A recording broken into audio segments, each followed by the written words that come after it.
So ito yung Kaiser. Kaiser International Health Group, it's a duly accredited with the Department of Health. Our company is likewise registered with the Securities and Exchange Commission in June 8, 2004 as a healthcare provider with an authorized capital of 160 million. So yung Kaiser board po natin is seasoned experts in the medical field, services in the health and care industry with President and Medical Director Ramon Abragan. Siya po ay isang consultant to the DOH Secretary and a former member of the Medical Board of Examiner. No?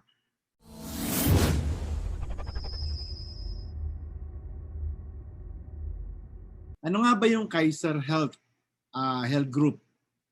Kaiser Health Group is an international health group incorporation. It's an HMO company. Tapos we offer HMO plans, Kaiser Health Card Individual. Meron din kaming family health card and so on. But ang ipipresent ko po sa inyo ngayon ay tinatawag na Ultimate Kaiser Health Builder, which is 720. Bakit tinawag na 720? Kasi 7 years to pay po yan. And then after 20 years nyo po, dun nyo po siya mapapakinabangan. So kung kayo po ay age nyo po ay halimbawa ay age na 25.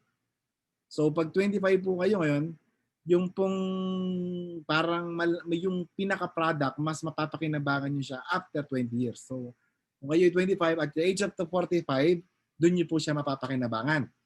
And kapag hindi nyo pa siya ginamit on that 45 years old, so mag-accumulate Ultimate Kaiser nyo po up until makaroon kayo, tumanda po kayo na up to 65 years old, na kung saan, yung kumbaga, kapag nag-65 years old na, yun na po niyang mas maganda nyo siyang magagamit doon sa inyong mga healthcare. Yun yung pinaka-target po niyan talaga, isang healthcare.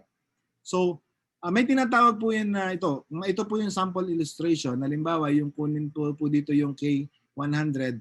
I do not know kung parehas pa yung amount niyan. I think nagkaroon na slight difference po. So from 1 to 7 magpapayad ka, and then from 29 to kunyari age 22 niyo po, from age 22 to 29 magbabayad ka. That is 7 years to pay. Pagkatapos while you are 7 years to pay po, after 7 years to 20 years, that is your parang waiting period. Ang tawag po diyan is extending period. From 1 to 7 ang tawag diyan is accumulation period. So, at the age of 42, yung after 20 years, pwede mo nang kunin yung iyong investment or yung iyong bayad. Parang mangyayari dyan, at the age of 20 po, yung halos na ibayad nyo po, ibabalik din sa inyo. If ever na hindi nyo siya ginamit from age 1 to 7. From, halimbawa, hindi kayo na-hospitalize, hindi nyo ginamit yung Kaiser nyo from habang nagbabayad kayo from year 1 to year 7, may kakaroon kayo na mas magandang bonus when after ng 20 years. So yan, from age 1 to 7 po, from year 1 to year 7, diyan kayo magbabayad ng tinatawag na ng Kaiser. Then from year 7 to year 20, bali year 8 to year 20, diyan naman po yung parang tinatawag na extended period na wag-wait kayo diyan until 20 years para magkaroon po yung inyong pinaka-investment parang ibabalik sa inyo yung inyong ibinayad. Katulad po nito, if you're going to check this one out, kung 58,000 ang installment amount niya on a yearly basis, so definitely ang naging bayad niyo po dyan is umabot siya ng 411,000. Tapos yung 411,750, kung yung K100 ang pipiliin nyo, pero pwede yan actually mas mababa dyan, may tinatawag na K45, K30, depende po yan sa edad. Kapag may padala ko sa inyong link, tapos pwede kayo mamili doon kung anong klase o anong amount yung gusto nyo or may kakayahan kayo in your payment. So pagdating po ng 20 years, may babalik po sa inyo na pera. Ito po yun. Kung makikita niyo, 269, 100,000, 350,000, additional health or 716,169 in total health benefits mo with accumulated benefits bonus magka-equivalent siya na 1.1 million. But as what I have told you, kailangan hindi mo siya gagamitin from year 1 to year 7. Kasi pag ginamit mo siya sa year 1 to year 7, mawawala yung tinatawag mo na long-term care bonus. So pagka po ginamit nyo siya sa 1 to 7, ang mangyayari niyan, less lang yung maibabalik sa inyo. Okay? Kung makikita nyo, ito kasi ang binayaran po dyan is 411,750. Ano po? Ang babalik sa kanya is 1.1 million 1.166169 after 20 years. Again, it is after 20 years. So, parang nangyari dyan, parang ibinalik lang po sa inyo yung premium na binayad nyo with a certain interest. No? Meron po kayong longer coverage which is 20 years and higher coverage long-term care benefit 100 plus, sabi niya. So, meron kayong 13 years na accumulated period. Itong accumulated period na ito. So, ano bang, mamaya, i-detail ko sa inyo mamaya kung ano yung pwede nyo kunin sa 1 to 7 at ano yung kunin din yung kunin sa 7 years to 20 years. Ngayon, halimbawa po, at the age of 42, syempre malakas pa po kayo na, no? Siguro by that particular time ay meron pa kayo at kaya nyo pa magtrabaho. Ang kagandahan po nito, hindi nyo pa dapat kunin dito sa panahon na to. So yung panahon na ito ay dapat po yan, ang gagawin nyo dyan ay let it stay lang. Or para mag-accumulate siya, mag-uumpisa na siya maging mutual fund at the age of 42. So pagka po siya ay naging age of 42, magiging mutual fund na po siya from 42 to 60 to 65 hanggat hindi nyo siya kinukuha, magiging mutual fund po siya. Halimbawa, sa sample computation na to, medyo maliit nga lang dito, but kung makikita nyo po, kapag kayo ay tumagal ng from 42 years old to 60 years old, ang nagiging estimated calculated benefits po is 6.4 million at saka sa 65 years old is calculated 10.4 million. No?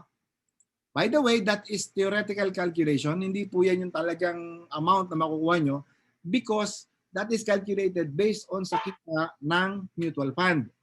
Dito po sa sample na to, it was calculated on a 10% income ng mutual fund on a yearly basis.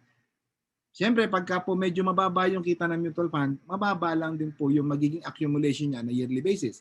But kung tumaas naman yung kita ng mutual fund, tataas po yung accumulation. So, kina-calculate po yan.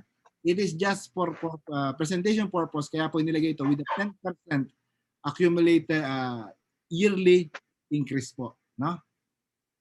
Now, ito yung sample calculation. Ito kasing sample po na ito is 100,000 eh.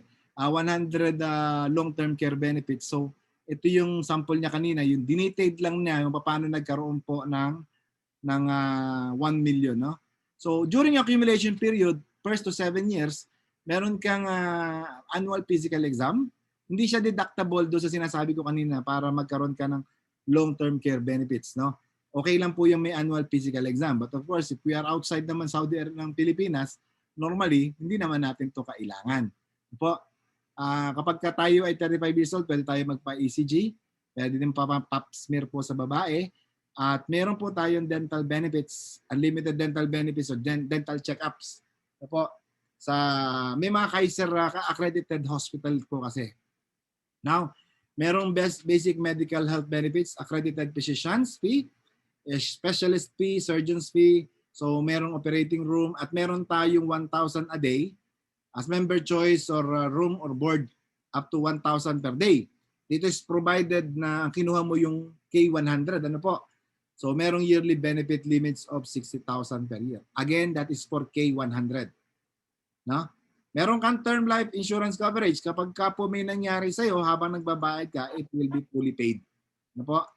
So accidental death and dismemberment.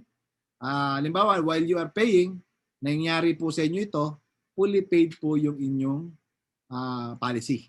No? Waiver of installment due to death and credit life, as what I have told you, kasama po yan. Waiver of installment and premiums due to a total permanent disability. Ito nga po yung total member disability. Loss of both hands, both feet, fully paid po yun. Mga inyong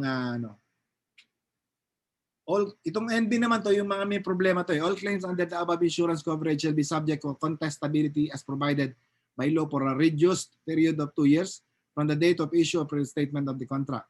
If the member dies during the accumulation period, the principal beneficiary named herein shall be substituted as the new member but no longer with insurance benefits and subject to the provisions of pre-existing illness injury. So, family assistance service, ano po to? Optional. Medyo optional ito. Kasi kung ikaw po yung naka-insured, ikaw po yung member, sa'yo lang po yung Kaiser. But there are times na pinapayagan nila na if yung member po ng family ang magkaroon ng problema, there are times na pinapayagan po nila na gamitin po ng member ng family, but it's not always approved, ano? Still under to provide. So ito naman po yung extended period from 8 to 20 years. Ano ba yung mangyari sa 8 to 20 years? Sa 8 to 20 years, yung mga pre-existing medical condition, kasama na po yan. Ano ba yung mga pre-existing medical conditions? Yan yung mga bronchial asthma, so mga hernia, so different. Ito po yung mga different na sakit. Pwede na siya. Kaso ano lang naman yan, mababa lang ay binibigay from 30 to 20 years. Sa 100,000, you will be given only 10,000 pesos nga lang po yan eh. So mababa lang din po yan for accumulation. And all benefits from Kaiser will be given after po ng PhilHealth. Diba? So kung wala kang PhilHealth, babayaran mo muna yung PhilHealth, then saka ibabawas yung Kaiser. So, if your Kaiser has been lapsed, halimbawa po na-lapse po siya, hindi mo nabayaran within 60 days, pwede mo siyang i-reinstate. Of course, meron po yung payment yan, reinstatement, at saka yung present value ng Kaiser ang mag-govern. Halimbawa, tumaas na po yung kunyari, ang kinuha mo is K100 and then binabayaran mo siya ng 58,000 on a yearly basis. Na-lapse ka ng 1 year, so kailangan po yung pinaka-present rate ng Kaiser, yun ang gagamitin. Hanggang 2 years lang po ang lapse. Pagka lumampas ng 2 years, lahat ng ibinayad mo, zero in na po yun. Wala ka nang makukuha doon. So that was 2 years. Ano? So member will pay premiums due on all missed months, surcharge. So magkakaroon ng redate. Ito po yung mga requirements. Can be done, ito sasabi ko, can be done within 2 years of the first unpaid due date. Pag lumampas ng 2 years, hindi nyo na po pwedeng ma-reinstate. Kahit nagbayad na po kayo ng 6 years, tapos within 2 years hindi nyo po siya in-reinstate, mababaliwala po yung bayad nyo ng 6 years. So, maliwanag po yan ha. The member shall be considered a new applicant subject to pre-existing condition. So Kaiser will cancel the contract without need of notice to the ordinary fee pays to reinstate within the prescribed period. All reinstated plans shall be subject to the new prices. Halimbawa naman po, ang inyong Kaiser, hindi nyo gustong tapusin yung 20 years. Halimbawa, at the 10th year or 11th year, ay gusto mo nang kunin. Pwede rin po, pero napakababa po ng value. May tinatawag siya na cash value surrender. Kasama po yun sa ibinibigay doon sa policy. Makikita nyo po yan. Online po lahat yung policy. The owner is allowed to transfer his rights under this contract at any time. Pwede po mag-transfer. Kailangan lang natin ng written request, surrender of the agreement, and membership application signed by the transferee. So, upgrading a plan and mode of payment, pwede po yan. Plan can be upgraded within 30 days after its effectivity date. Magpipill up lang tayo ng amendment form, send lang po tayo ng request.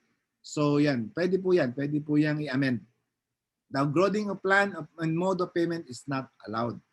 Kaya pwede po kayong pataas, pero pababa, hindi na po. Legibility. Okay. Yung sinasabi ko sa inyo kaninang K45, K100, yung 10 to 40 years old, pwede siya ng K45. Minimum po. Kasi habang bumababa yung number, bumababa yung monthly payment or yearly payment. Pag ikaw ay 41 to 50 years old, minimum na ay K60. 51 to 60 is K75. So kayo po, medyo bata pa po kayo, pwede po kayong K45. Ginagamitan po yan lahat via portal ng IMG. So pag nagbayad po kayo, pwede rin po kayo magbayad directly sa BPI, Union Bank, BDO. We as a IMG member, we are not allowed to get your money. You have to pay directly to the bank, sa Kaiser po direkta o sa IMG. So hindi po pwede yung ahente